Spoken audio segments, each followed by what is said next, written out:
अध्याय 15। अन्याय से कमाया हुआ धन अधिक से अधिक 10 वर्ष तक किसी व्यक्ति के पास ठहरता है और 11वां वर्ष प्रारंभ होते ही ब्याज और मूल सहित नष्ट हो जाता है। यस्य चिता द्रवीभूता कृपया सर्वजंतुषु तस्य ज्ञानेन मोक्षेन की जटा भस्म लेपने। अर्थात जिसका हृदय प्राणी मात्र पर दया से पिघल जाता है उसे ज्ञान और मोक्ष प्राप्त करने तथा जटा धारण और शरीर पर भस्म लगाने की क्या आवश्यकता है। जिस व्यक्ति के मन में प्राणियों के कष्टों को देखकर दया के भाव आते हैं उसे ज्ञान प्राप्त करने और मोक्ष प्राप्त करने के लिए तप करने की आवश्यकता नहीं है। चाणक्य ने मनुष्य के मन में दया के भाव को सभी धर्मों से ऊंचा स्थान दिया है। एक मेवाक्षरः यस्तो गुरु शिष्य प्रबोधयेत पृथिव्या नास्ति तद्द्रव्यम यद दत्त्वा च अनिर्णी भवेत। अर्थात जो गुरु अपने शिष्य को एक अक्षर यानी ओम अर्थात परमेश्वर का ठीक से ज्ञान करवा देता है उस गुरु के ऋण से शिष्य मुक्त नहीं हो पाते। संसार में ऐसा कोई पदार्थ नहीं जिसे गुरु को समर्पित करके शिष्य गुरु के ऋण से मुक्त हो सके। खलाना कंटकाना च द्विधैव प्रतिक्रिया उपानन मुखभंगो वा दूरतो वा विसर्जनम।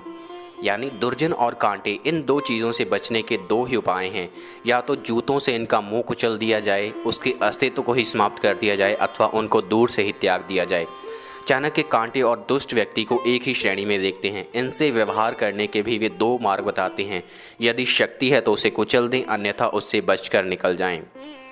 कुचैलिनः दंत मलोप सृष्टः बहा वाशिना निष्ठुर भाषिना च सूर्योदये चास्तमिते शयानः विमुंचति श्री यदि चक्रपाणि। यानी गंदे कपड़े पहनने वाले, गंदे दांतों वाले अर्थात दांतों की सफाई ना करने वाले, अधिक भोजन करने वाले, कठोर वचन बोलने वाले, सूर्य उदय होने तथा सूर्यास्त के समय सोने वाले व्यक्ति को लक्ष्मी, स्वास्थ्य, सौंदर्य और शोभा त्याग देती है, भले ही विष्णु क्यों ना हो।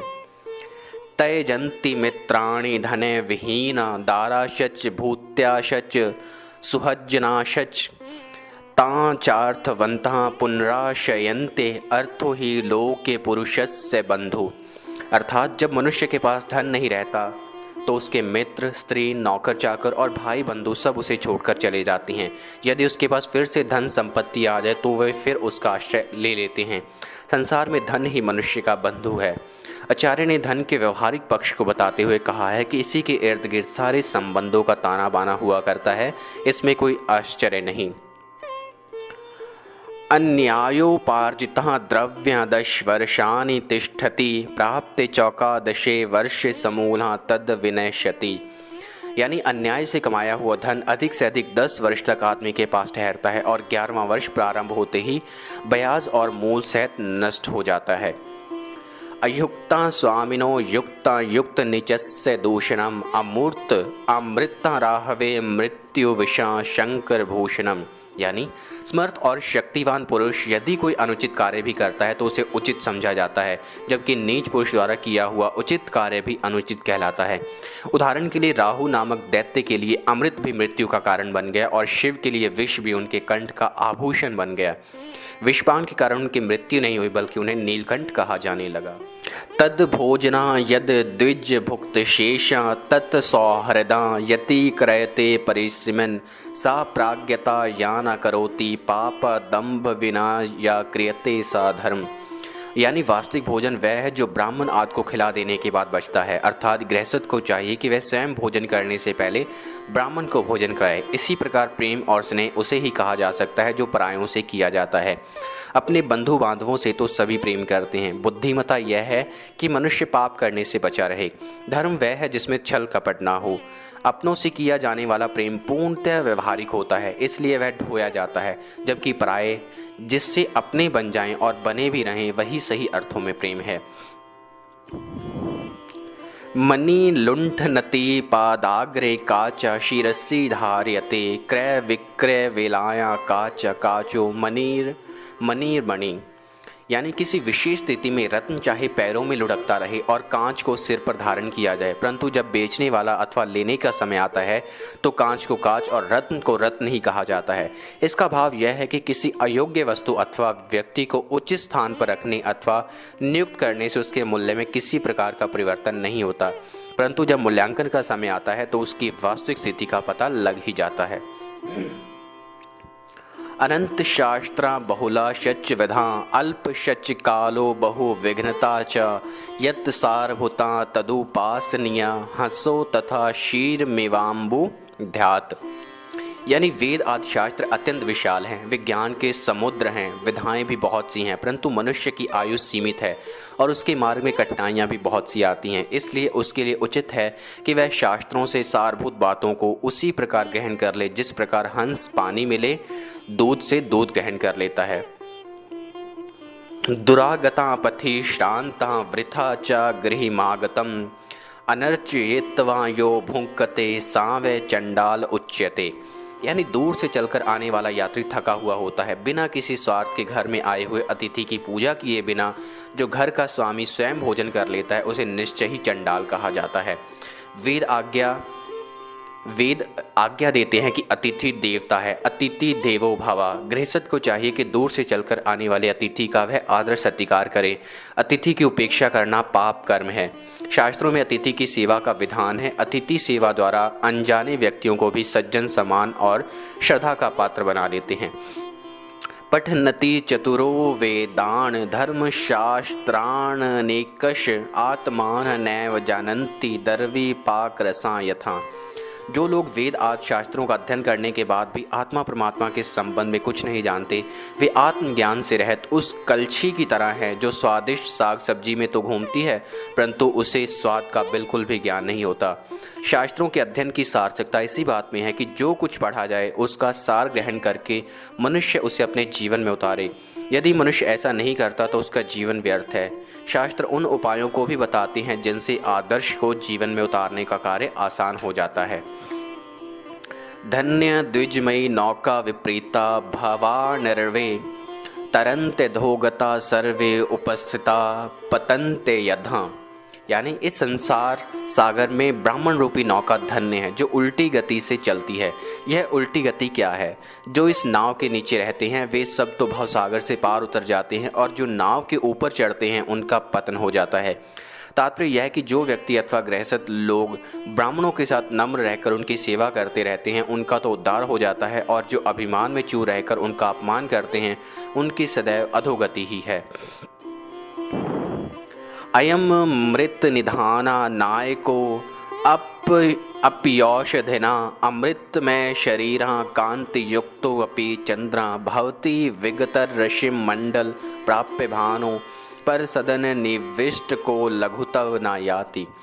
दूसरों के घर में जाने से व्यक्ति का सम्मान घटता है, वह छोटा होता है। जैसे चंद्रमा को अमृत का भंडार कहा जाता है, यह गुणकारी औषधियों का स्वामी है। इसकी छवि अथवा इसकी किरणों को अमृत के समान माना जाता है। इसमें कांति भी है, अर्थात यह प्रकाश से युक्त है। परंतु जब यही चंद्रमा सूर्य मंडल पर जाता है तो तेज रहित हो जाता है, वहाँ उसकी सारी चमक दमक समाप्त हो जाती है। जो व्यक्ति निजी स्वार्थ की पूर्ति के उद्देश्य से दूसरों के घर में जाता है उसका बढ़प्पन स्थिर नहीं रह पाता। आचार्य का यह कथन है कि व्यक्ति को कभी भी अपने मार्ग का परित्याग नहीं करना चाहिए। अली रयान नलिदी दल मध्यघ कमलिनी मकर मंद दालसः विधि वशात परदेश मुपागतः कुटज पुष्प रसा बहुमान्यते। यानी भौरा कमलिनी के फूल की पंखड़ियों में बैठा रहता है, उसके पराग का रस चूसता रहता है और उसके मध्य में मस्त बना रहता है। परंतु दैव योग से जब उसे एक स्थान से दूसरे स्थान पर जाना होता है तो वहाँ उसे करील आदि वृक्षों के फूलों से रस तो मिल जाता है, किंतु कांटों के कारण काफ़ी कष्ट भी उठाना पड़ता है। इसका भाव यह है कि विदेश में जाने से व्यक्ति अनेक बार धन की प्राप्ति तो करता है परंतु उसे अनेक प्रकार के कष्ट भी उठाने पड़ते हैं। इसलिए उसे चाहिए कि वह स्वयं को समय के अनुसार ढाले, अर्थात कष्ट आने पर उसे दुखी नहीं होना चाहिए।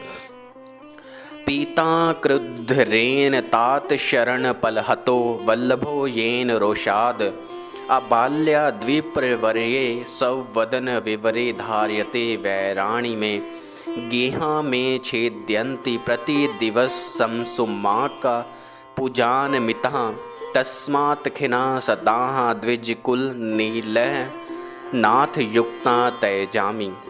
विष्णु लक्ष्मी से पूछते हैं कि वह ब्राह्मणों से नाराज क्यों रहती है, तो उत्तर देती हुई लक्ष्मी कहती है, अग सत्य ऋषि से नाराज होकर मेरे पिता समुद्र को ही पी लिया था। ब्राह्मण भृगु ने क्रोध में आकर आपकी छाती पर लात मारी थी और ये ब्राह्मण लोग बचपन से ही मेरी सौत सरस्वती को प्रसन्न करने का प्रयत्न करते रहते हैं। प्रतिदिन शिव की पूजा के लिए मेरे निवास स्थान से कमल पुष्पों को उजाड़ देते हैं। हे स्वामी, यही कारण है जिससे मैं ब्राह्मणों से सदा दूर रहती हूँ। इस श्लोक का सामान्य भाव यह है कि ब्राह्मण अधिक लोभी नहीं होते और वे प्रारंभ से ही धन कमाने की प्रवृत्ति से रहित होकर विधा अध्ययन में लगे रहते हैं। धन संपत्ति जुटाने पर उनका विशेष ध्यान नहीं होता, इसलिए वे विद्वान तो हैं, धनवान नहीं। बंधनानि खलु संति बहूनि प्रेम रज्जु दृढ़ बंधन मनयत दारु भेद निपुनो अपि षड घृणी निष्क्रियो भवति पंकज कोशो। यानी इस संसार में बहुत से बंधन हैं, परंतु प्रेम रूपी रस्सी का बंधन कुछ विचित्र होता है। लकड़ी को छेदने की शक्ति रखने वाला भौरा भी कमल के फूल में बंद होकर निष्क्रिय हो जाता है। कमल की पंखुड़ियों को काटने की उसमें शक्ति होती है, परंतु उनके प्रति अतिरेक प्रेम भावना होने के कारण वह ऐसा नहीं कर पाता। संसार में मनुष्य अनेक प्रकार के बंधनों में बंधा हुआ है, परंतु सबसे मजबूत बंधन प्रेम का होता है। जिस प्रकार कमल की कोमल पंखुड़ियों में बंद हो जाने पर भौरा प्रेमवश उन्हें काट नहीं पाता, इसी प्रकार मनुष्य प्रेम के पाश में बंधा हुआ सब कष्ट उठाने के लिए तैयार हो जाता है, अर्थात वह प्रेम के बंधन से मुक्त नहीं हो पाता। छिन्नो अपि चंदन तरुणा जहाति गंधा वृद्धो अपि वारणपतीर्ण जहाति लीलाम यंत्रापितो मधुरता न जहाति चेक्षु शीनो अपि न तैजति शील गुणान कुलीन। यानी चंदन का वृक्ष कट जाने पर भी अपनी सुगंध नहीं छोड़ता, बूढ़ा हो जाने पर भी हाथी अपनी क्रीड़ाएं नहीं छोड़ता, कोल्हू पर पेर यानी बैकट में पेल दिए जाने के बाद भी ईख अपनी मिठास को नहीं छोड़ता। इसी प्रकार कुलीन मनुष्य निर्धन हो जाने पर भी अपनी शालीनता को नहीं छोड़ता। स्वभाव किसी भी परिस्थिति में बदलता नहीं है। इससे पूर्व की नए स्थानों पर आचार्यों ने दुष्टों की चर्चा की है। स्वभाव पर जोर देने का आचार्य का तात्पर्य व्यवहार की दिशा को निर्धारित करना है। इसी आधार पर विश्वास की सीमा का निर्धारण भी किया जा सकता है। स्वभाव में यदि सज्जनता है तो विश्वास की संभावना का प्रतिशत बढ़ जाता है। आचार्य ने अपने जीवन में भी इसी मनोविज्ञान का व्यवहारिक प्रयोग किया है। धर्मनंद के विश्वस्त और मगध के निष्ठावान प्रधान अमात्य राक्षस को चंद्रगुप्त का अमात्य बनाना इसी उपरोक्त कथन का सशक्त उदाहरण है। कुलीन शब्द का प्रयोग कर आचार्य ने वंश परंपरा की ओर भी संकेत किया। परंपरा या प्राप्त होने वाले संस्कारों का जीवन में अत्यधिक महत्व है। पारिवारिक पृष्ठभूमि व्यक्तित्व का अत्यधिक सशक्त रूप से निर्धारण करती है। अब हम पढ़ेंगे अध्याय का सार। इस अध्याय के प्रारंभ में आचार्य ने दया के महत्व को स्पष्ट किया है। उनका कहना है कि जो व्यक्ति संसार के प्राणी मात्र पर दया करता है उसे ना तो मोक्ष प्राप्त करने के लिए जप तप आदि साधन की आवश्यकता है और ना ही जटाजूट धारण करके साधु सन्यासी बनने की। दया सभी धर्मों का सार है। गुरु के महत्व को बताते हुए आचार्य चाणक्य बताते हैं कि यदि शिष्य गुरु को अपना सर्वस्व समर्पित कर दे तो भी गुरु का ऋण शिष्य से नहीं उतरता। गुरु ही शिष्य को वास्तविक ज्ञान देता है जिससे ऋण होना संभव नहीं है, जिससे उऋण होना संभव नहीं है। दुष्ट व्यक्ति से बचने का उपाय बताते हुए चाणक्य कहते हैं कि या तो उसे मसल कर नष्ट कर देना चाहिए अथवा ऐसा प्रयत्न करना चाहिए कि वह आपके कार्य में किसी प्रकार की रुकावट ना डाल सके। चाणक्य का कहना है कि जो व्यक्ति मैले कपड़े पहने रहता है, जिसके दांतों पर मैल जमा हुआ दिखाई देता है और जो हर समय कड़वी बातें कहता रहता है तथा जो सूर्योदय और सूर्यास्त के समय सोया रहता है, उसे ना तो लक्ष्मी प्राप्त होती है ना ही उसका स्वास्थ्य ठीक रहता है। इसलिए व्यक्ति को अपने जीवन को सुखी बनाने के लिए प्रकृति के नियमों के अनुसार चलना चाहिए। आचार्य के अनुसार धन मनुष्य का बंधु और सखा है, इसलिए मनुष्य को धन संग्रह करते रहना चाहिए। उनका यह भी कहना है कि धन को धर्म पूर्वक ही कमाना चाहिए। अन्याय से पैदा किया हुआ धन 10 वर्षों से ज़्यादा नहीं ठहरता।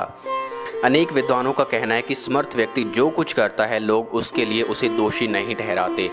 समर्थ को ना ही दोष गोसाई, असमर्थ द्वारा किया गया अच्छा काम भी दोष युक्त माना जाता है। इसका कारण भय और स्वार्थ है, ना कि सत्य दृष्टि। आचार्य ने दान की महिमा का बखान किया है। वे कहते हैं कि ब्राह्मणों को भोजन करवाने के बाद ही गृहस्थ को भोजन करना चाहिए। उनके अनुसार प्रेम और स्नेह उसे ही कहा जाता है जो दूसरों से किया जाए। अपने संबंधियों तथा मित्रों आदि से तो सभी प्रेम करते हैं। आचार्य ने बुद्धिमान उसे कहा है जो पाप कर्मों की ओर आकृष्ट ना हो। चाणक्य मनुष्यों को यह बताना चाहते हैं कि ज्ञान का कोई अंत नहीं है, जबकि मनुष्य का जीवन बहुत छोटा है। उनका कहना है कि वेद और शास्त्रों के पढ़ने पर भी जिससे उनमें वर्णित आत्मा और परमात्मा का ज्ञान नहीं हुआ, उसका जीवन व्यर्थ है। उसका जीवन बिल्कुल उसी प्रकार है जैसे धातु की कलछी स्वादिष्ट भोज्य पदार्थ में घूमती हुई भी उसका स्वाद नहीं ले पाती। चाणक्य कहते हैं कि व्यक्ति जब दूसरों के घर में जाता है, अर्थात अपना घर छोड़ता है, तो उसे छोटा माना जाता है। चंद्रमा को अमृत का भंडार कहा जाता है, परंतु जब वह सूर्य की सीध में आता है तो एक प्रकार से उसका अस्तित्व समाप्त हो जाता है, क्योंकि उस समय वह सूर्य से ही प्रकाश ग्रहण करता है। चाणक्य ने यह बात स्पष्ट करने का प्रयत्न किया है कि ब्राह्मणों के पास धन क्यों नहीं होता। उनका कहना है कि वे सदैव सरस्वती की उपासना में लगे रहते हैं, इसलिए धन इकट्ठा करने की उनकी प्रवृत्ति ही नहीं होती। इस संसार में प्रेम का बंधन ही सबसे दृढ़ होता है। चाणक्य उदाहरण देते हुए कहते हैं कि भौरे में इतनी शक्ति होती है कि वह लकड़ियों में भी छेद कर सकता है, परंतु कमल के अनुराग में बंध जाने के कारण उसकी शक्ति व्यर्थ हो जाती है। इसी प्रकार मनुष्य के जो स्वाभाविक गुण हैं वे कभी समाप्त नहीं होते। जिस प्रकार चंदन का वृक्ष छोटे छोटे टुकड़ों में काट दिए जाने पर भी अपनी सुगंध नहीं छोड़ता, उसी प्रकार श्रेष्ठ कुलीन मनुष्य निर्धन होने पर भी अपने गुणों का त्याग नहीं कर सकता। इतिमम समाप्तम।